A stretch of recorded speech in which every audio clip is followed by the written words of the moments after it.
जय श्री कृष्ण। त्वमेव माता च पिता त्वमेव बन्धुश्च सखा त्वमेव विद्या द्रविणं त्वमेव सर्वं मम देवदेव। ओम श्री परमात्मने नमः। छठा अध्याय।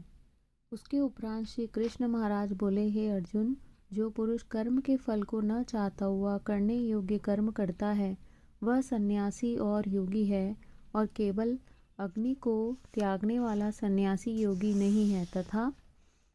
केवल क्रियाओं को त्यागने वाला भी सन्यासी योगी नहीं है। इसीलिए हे अर्जुन, जिसको सन्यास ऐसा कहते हैं उसी को तू योग जान, क्योंकि संकल्पों को न त्यागने वाला कोई भी पुरुष योगी नहीं होता। समत्व बुद्धि रूप योग में आरूढ़ होने की इच्छा वाले मननशील पुरुष के लिए योग की प्राप्ति में निष्काम भाव से कर्म करना ही हेतु कहा है, और योगारूढ़ हो जाने पर उस योगारूढ़ पुरुष के लिए सर्व संकल्पों का अभाव ही कल्याण में हेतु कहा है। जिस काल में न तो इंद्रियों के भोगों में आसक्त होता है तथा न कर्मों में ही आसक्त होता है, उस काल में सर्व संकल्पों का त्यागी पुरुष योगारूढ़ कहा जाता है। यह योगारूढ़ता कल्याण में हेतु कही है। इसीलिए मनुष्य को चाहिए कि अपने द्वारा संसार समुद्र से उद्धार करे और अपने आत्मा को अधोगति में न पहुँचावे, क्योंकि यह जीवात्मा आप ही तो अपना मित्र है और आप ही अपना शत्रु है, अर्थात कोई दूसरा शत्रु या मित्र नहीं है। उस जीवात्मा का तो वह आप ही मित्र है कि जिस जीवात्मा मन और इंद्रियों सहित शरीर जीता हुआ है, और जिसके द्वारा मन और इंद्रियों सहित शरीर नहीं जीता गया है, उसका वह आप ही शत्रु के सदस्य शत्रुता में बरता है। हे अर्जुन, सर्दी गर्मी और सुख दुख आदि में तथा मान और अपमान में जिसके अंतकरण की वृत्तियां अच्छी प्रकार शांत हैं, अर्थात विकार रहित हैं, ऐसे स्वाधीन आत्मा वाले पुरुष के ज्ञान में सच्चिदानंद घन परमात्मा सम्यक प्रकार से स्थित हैं, अर्थात उसके ज्ञान में परमात्मा के सिवा अन्य कुछ है ही नहीं। ज्ञान विज्ञान से तृप्त है, अंतकरण जिसका तथा विकार रहित है, स्थिति जिसकी और अच्छी प्रकार जीती हुई है, इंद्रियां जिसकी तथा समान है मिट्टी पत्थर और सुवर्ण जिसके, वह योगी युक्त अर्थात भगवत की प्राप्ति वाला है, ऐसे कहा जाता है। जो पुरुष सहत मित्र वैरी उदासीन मध्यस्थ द्वेषी और बंधुगणों में तथा धर्मात्माओं में और पापियों में भी समान भाव वाला है, वह अति श्रेष्ठ है। इसीलिए उचित है कि जिसका मन और इंद्रियों सहित शरीर जीता हुआ है, ऐसा वासना रहित और संग्रह रहित योगी अकेला ही एकांत स्थान में स्थित हुआ निरंतर आत्मा को परमेश्वर के ध्यान में लगावे। शुद्ध भूमि में कुशा मृगशाला और वस्त्र है, उपरोपरि जिसके, ऐसे अपने आसन को न अति ऊंचा और न अति नीचा स्थिर स्थापन करके और उस आसन पर बैठकर तथा मन को एकाग्र करके चित्त और इंद्रियों की क्रियाओं को वश में किया हुआ अंतकरण की शुद्धि के लिए योग का अभ्यास करे। उसकी विधि इस प्रकार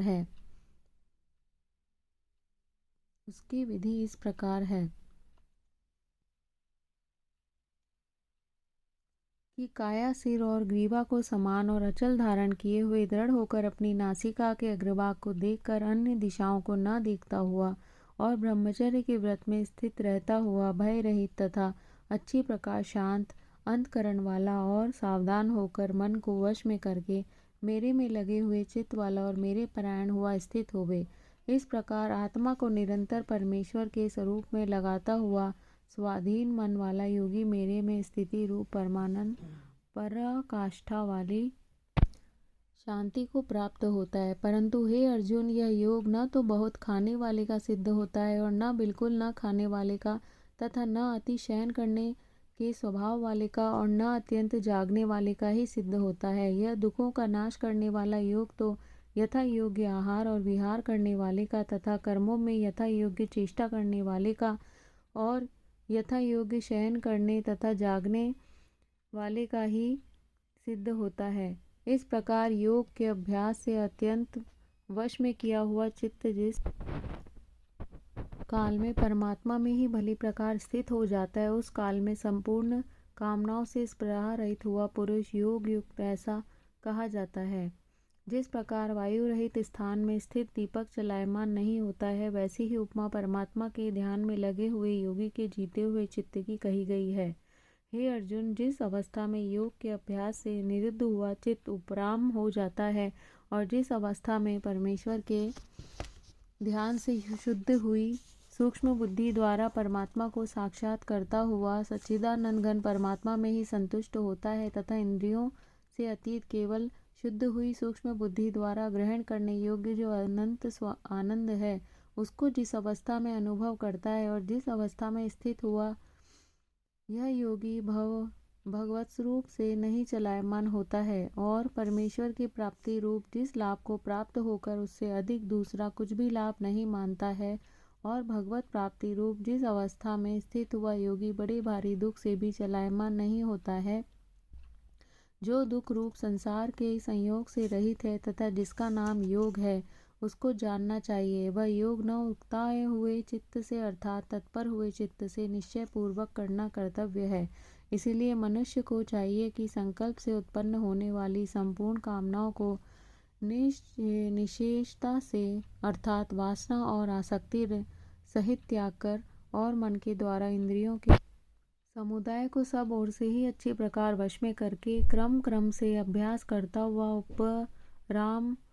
उपरामता को प्राप्त हुए तथा धैर्य युक्त बुद्धि द्वारा मन को परमात्मा में स्थित करके परमात्मा के सिवा और कुछ भी चिंतन न करे, परंतु जिसका मन वश में नहीं हुआ हो उसको चाहिए कि वह स्थिर न रहने वाला और चंचल मन जिस जिस कारण से सांसारिक पदार्थों में विचरता है उससे रोककर बारंबार परमात्मा में ही निरोध करे, क्योंकि जिसका मन अच्छी प्रकार शांत है और जो पाप से रहित है और जिसका रजोगुण शांत हो गया है, ऐसे इस सच्चिदानंद घन ब्रह्म के साथ एकीभाव हुए योगी को अति उत्तम आनंद प्राप्त होता है। वह पाप रहित योगी इस प्रकार निरंतर आत्मा को परमात्मा में लगाता हुआ सुखपूर्वक परम ब्रह्म परमात्मा की प्राप्ति रूप अनंत आनंद को अनुभव करता है। हे अर्जुन, सर्वव्यापी अनंत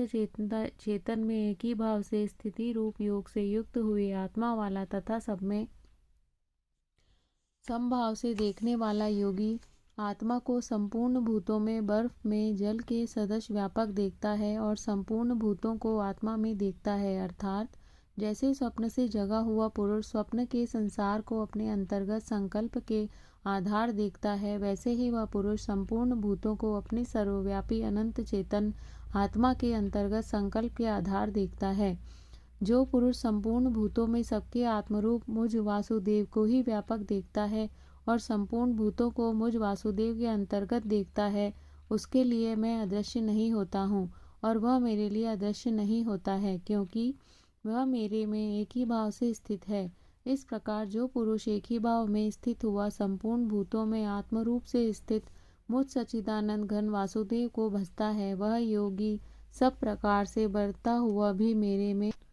ही बढ़ता है, क्योंकि उसके अनुभव में मेरे सिवा अन्य कुछ है ही नहीं। हे अर्जुन, जो योगी अपनी सादृश्यता से संपूर्ण भूतों में सम देखता है और सुख अथवा दुख को भी सब में सम देखता है, वह योगी परम श्रेष्ठ माना गया है। इस प्रकार भगवान के वाक्यों को सुनकर अर्जुन बोले, हे मधुसूदन, जो यह ध्यान योग आपने समत्व भाव से कहा है, इसकी मैं मन के चंचल होने से बहुत काल तक ठहरने वाली स्थिति को नहीं देखता हूँ, क्योंकि हे अर्जुन, यह मन बड़ा चंचल और प्रमथन स्वभाव वाला है तथा बड़ा दृढ़ और बलवान है, इसीलिए इसका वश में करना मैं वायु की भांति अति दुष्कर मानता हूँ। इस प्रकार अर्जुन के पूछने पर श्री कृष्ण भगवान बोले, हे महाबाहो, निसंदेह मन चंचल और कठिनता से वश में होने वाला है, परंतु हे कुंती पुत्र अर्जुन, अभ्यास अर्थात स्थिति के लिए बारंबार यत्न करने से और वैराग्य से वश में होता है। इसीलिए इसको अवश्य वश में करना चाहिए, क्योंकि मन को वश में न करने वाले पुरुष द्वारा योग दुष्प्राप्य है, अर्थात प्राप्त होना कठिन है, और स्वाधीन मन वाले प्रयत्नशील पुरुष द्वारा साधन करने से प्राप्त होना सहज है, यह मेरा मत है। इस पर अर्जुन बोले, हे कृष्ण, योग से चलायमान हो गया है मन जिसका, ऐसा शिथिल यत्न वाला श्रद्धायुक्त पुरुष योग की सिद्धि को अर्थात भगवत साक्षात्कार को न प्राप्त होकर किस गति को प्राप्त होता है। हे महाबाहो, क्या वह भगवत प्राप्ति के मार्ग में मोहित आश्चर्य रहित पुरुष छिन्न भिन्न बादल की भांति दोनों ओर से अर्थात भगवत प्राप्ति और सांसारिक भोगों से भ्रष्ट हुआ नष्ट तो नहीं हो जाता, नहीं जो हो जाता है। हे कृष्ण, मेरे इस संशय को संपूर्णता से छेदन करने के लिए आप ही योग्य हैं, क्योंकि आपके सिवा दूसरा इस संशय का छेदन करने वाला मिलना संभव नहीं है। इस पर अर्जुन के पूछने पर श्री कृष्ण भगवान बोले, हे पार्थ, उस पुरुष का न तो इस लोक में और न परलोक में ही नाश होता है, क्योंकि हे प्यारे, कोई भी दुष्कर्म करने वाला अर्थात भगवत अर्थ कर्म करने वाला दुर्गति को नहीं प्राप्त होता है, किंतु वह योग भ्रष्ट पुरुष पुण्यवानों के लोकों को अर्थात स्वर्गाधिक उत्तम लोकों को प्राप्त होकर उनमें बहुत वर्षों तक वास करके शुद्ध आचरण वाले श्रीमान पुरुषों के घर में जन्म लेता है, अथवा वैराग्यवान पुरुष उन लोकों में न जाकर ज्ञानवान योगियों के ही कुल में जन्म लेता है। परंतु इस प्रकार का जो यह जन्म है सो संसार में निसंदेह अति दुर्लभ है। वह पुरुष वहाँ उस पहले शरीर में साधन किए हुए बुद्धि के संयोग को अर्थात समत्व बुद्धि योग के संस्कारों को अनायास ही प्राप्त हो जाता है, और हे कुरुनंदन, उनके प्रभाव से फिर अच्छी प्रकार भगवत प्राप्ति के निमित्त यत्न करता है। वह विषयों के वश में हुआ भी उस पहले के अभ्यास से ही निसंदेह भगवत की ओर आकर्षित किया जाता है, तथा समत्व बुद्धि रूप योग का जिज्ञासु भी वेद में कहे हुए सकाम कर्मों के फल को उल्लंघन कर जाता है। जबकि इस प्रकार मंद प्रयत्न करने वाला योगी भी परम गति को प्राप्त हो जाता है। तब क्या कहना है कि अनेक जन्मों से अंतकरण की शुद्धि रूप सिद्धि को प्राप्त हुआ और अति प्रयत्न से अभ्यास करने वाला योगी संपूर्ण पापों से अच्छी प्रकार शुद्ध होकर उस साधन के प्रभाव से परम गति को प्राप्त होता है, अर्थात परमात्मा को प्राप्त होता है। क्योंकि योगी तपस्वियों से श्रेष्ठ है और शास्त्र के ज्ञान वालों से भी श्रेष्ठ माना गया है, तथा सकाम कर्म करने वालों से भी योगी श्रेष्ठ है। इससे हे अर्जुन, तू योगी हो। हे प्यारे, संपूर्ण योगियों में भी जो श्रद्धावान योगी मेरे में लगे हुए अंतरात्मा से मेरे को निरंतर बसता है, वह योगी मुझे परम श्रेष्ठ मान्य है। इति श्रीमद्भगवद्गीता रूपी उपनिषद एवं ब्रह्म विद्या तथा योग शास्त्र विषयक श्री कृष्ण और अर्जुन के संवाद में आत्म संयम योग नामक छठा अध्याय। जय श्री कृष्ण।